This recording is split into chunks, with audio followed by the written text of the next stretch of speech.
quarter of firms still running final salary schemes will do the same within 2 years. Every night, in bed with Madonna.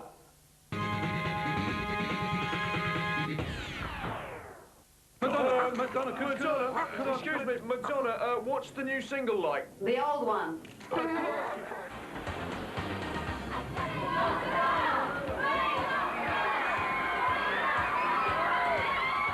When she arrived in town in London for her concert, and all the journalists were waiting around, it was total and utter mass hysteria. It was like the days of the Beatles all over again.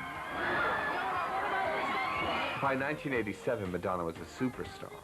There was simply no question that she was one of the most important pop music artists in the world.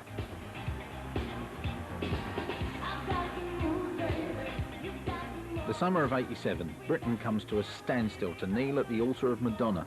But only 3 years earlier, her first visit had barely caused a ripple. She was taken as this club kid scamp.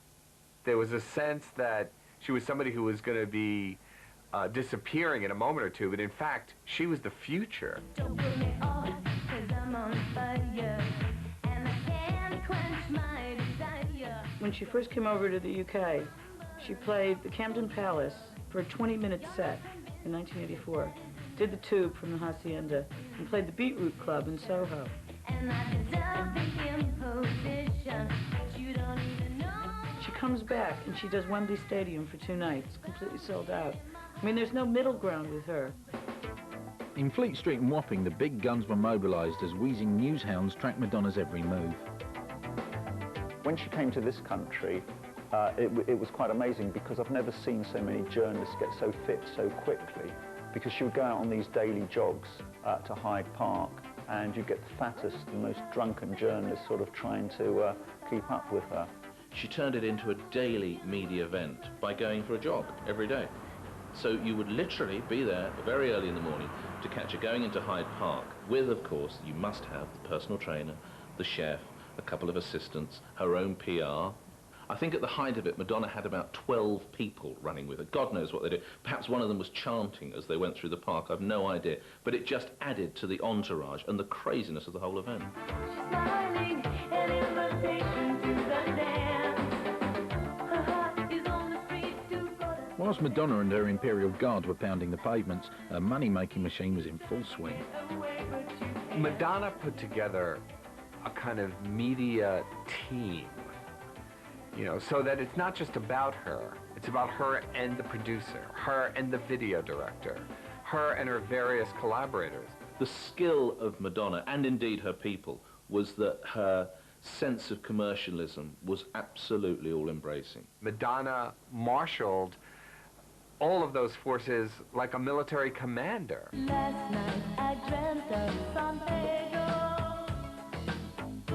Just like I'd never gone, I knew the song. A young girl with eyes like the desert.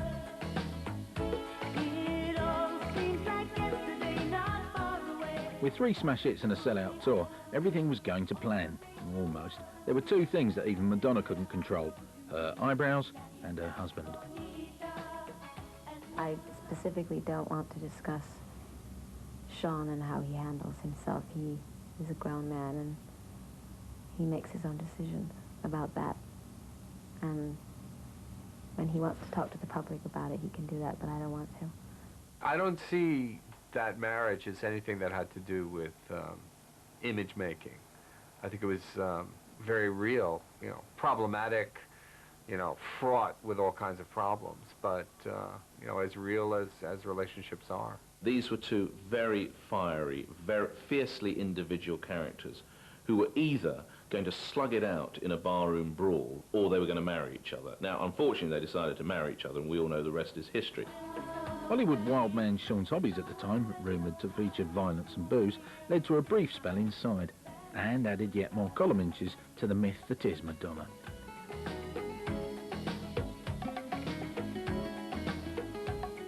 MTV, Madonna, and the kind of glittery culture of the 80s, the money, the high life, all of those things really all came together to create who Madonna is.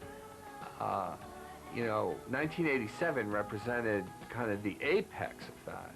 There's no question that Madonna was of the 80s and the 80s were of Madonna. In a way, stars don't have to be as big to get to be #1. I'm sure the competition is as intense as it was then, but to be a Madonna, you get one of those every 25 years. So if Madonna